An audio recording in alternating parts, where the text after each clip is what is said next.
Well, what's going on, everybody? Welcome back into DLF. I am your host, Justin Wright. Today, we are talking an interesting one. I have a feeling people may not love it. Some might. Some may hate it.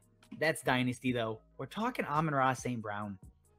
How do you approach him in Dynasty, especially following last season, given, what they did in the offseason and, his historic end to 2022. What's the right way to go here? And we're going to get into it. Subscribe to the YouTube channel. If you like what I'm doing, like the video, questions, comments, drop it all below. We are happy to answer anything you guys have for us. The Amon-Ra St. Brown episode. I figure let's ease into it, right? I did 3 videos before this. Now let's get to the negative. Obviously, yes, he had a late season nuclear breakout, if you want to call it that. He had a 31% target share, several games, in a row over 10 targets, and he was a league winner. That all happened. You can't take any of that away from him. But now the part is, what's real, what's fake, what do we expect moving forward? It's very similar to Brandon Ayuk last season, right? Brandon Ayuk skyrocketed up to a 37% target share when Kittle and Deebo Samuel went out. Hawkinson and Swift go out. Amon-Ra St. Brown jumps, almost 15 points in terms of target share from, 16% when Hawkinson is active up to 31% without Hawkinson and Swift. So if you look at those numbers individually, and there's obviously overlap here. When TJ Hawkinson was on the field, Amon-Ra St. Brown averaged a 16% target share. When DeAndre Swift was on the field, he averaged an 18% target share. And now you add in DJ Chark, who, I don't think he's great, but he's better than what they had last year. And then the big one. They traded up to go and grab Jameson Williams in the draft. He is the true one on an offense that does not have one. I think that's how they're treating this, right? Amon-Ra St. Brown is now going to be relegated to the slot almost exclusively. He's not going to play in a lot of 2 wide receiver sets once Jameson Williams is healthy. Him and Chark are going to be the outside guys. They just have the build for it. They have the blocking for it. It makes sense. Working in the slot, only catching underneath passes is not a good thing for fantasy. It's good for the floor, right? That is perfectly fine, but it's not great for the ceiling of a fantasy player. It just isn't. And then when you also realize he's now contending with TJ Hawkinson underneath and DeAndre Swift underneath, he doesn't soak up 100% of those targets. That's not ideal. Right?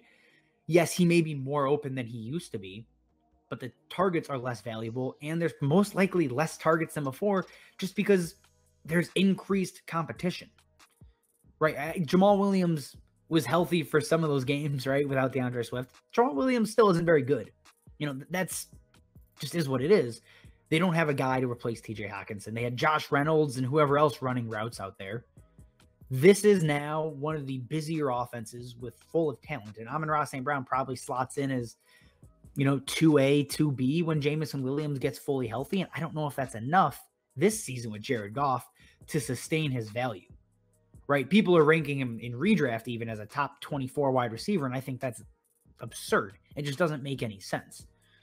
Now, when you're projecting forward, there's going to be a new quarterback in 2023. We all understand that. But also, you have year 2 of Jameson Williams.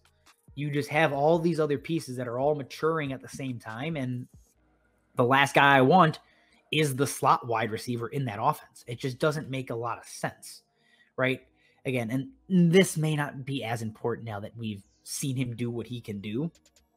But the late round draft capital is still in the back of your mind, right? He's not the most athletic. He doesn't have the draft capital to, lock him into a roster spot or whatever it may be long-term. Again, it doesn't matter as much now that he's done what he's done. But when you just look at everything the Lions have done surrounding him, they don't want him to be the key outside guy, right? It's just, you don't add Jameson Williams. You don't add DJ Chark. You're probably getting more competition next year when Chark leaves in free agency. It's just, he feels like a ticking time bomb, and he could come out hot to start the year, right? Jameson Williams, like I said, is going to be banged up. He could come out, blazing hot. I'll trade him then too. I don't care. It's just, we see this injury-based production. It literally happened 2 years ago with Brandon Ayuk. and then it fades away or, diminishes and people don't react. This is the time to react when people are still thinking he is locked in, right? And yes, it's probably a 50-50 split in your leagues of who actually feels that way and who doesn't. But there's at least one guy in every league that is obsessed with Amon-Ra St. Brown. It was me last season. Now the value doesn't make sense, so you trade it. I've seen him get traded for the 107. I've seen him get traded for the 108. And if you can do that, that's a no-brainer. I'm going to take that all day long. I'll even take, 2 seconds, like an early second in 2022 and a 2023 second. I'll take that chance because he's going to be similar to Hunter Renfroe in that they're just going to lose valuable targets, and that's going to crush value. It's not that he isn't talented.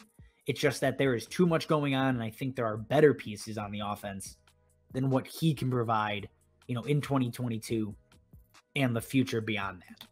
All right, guys, that is all I have for you on Amon-Ra St. Brown. If you like what we're doing here, subscribe to the YouTube channel, like the video, dislike it if you hated, the breakdown. That's fine too. Questions, comments, obviously drop them below. As always, guys, thank you for watching, and we will see you next time.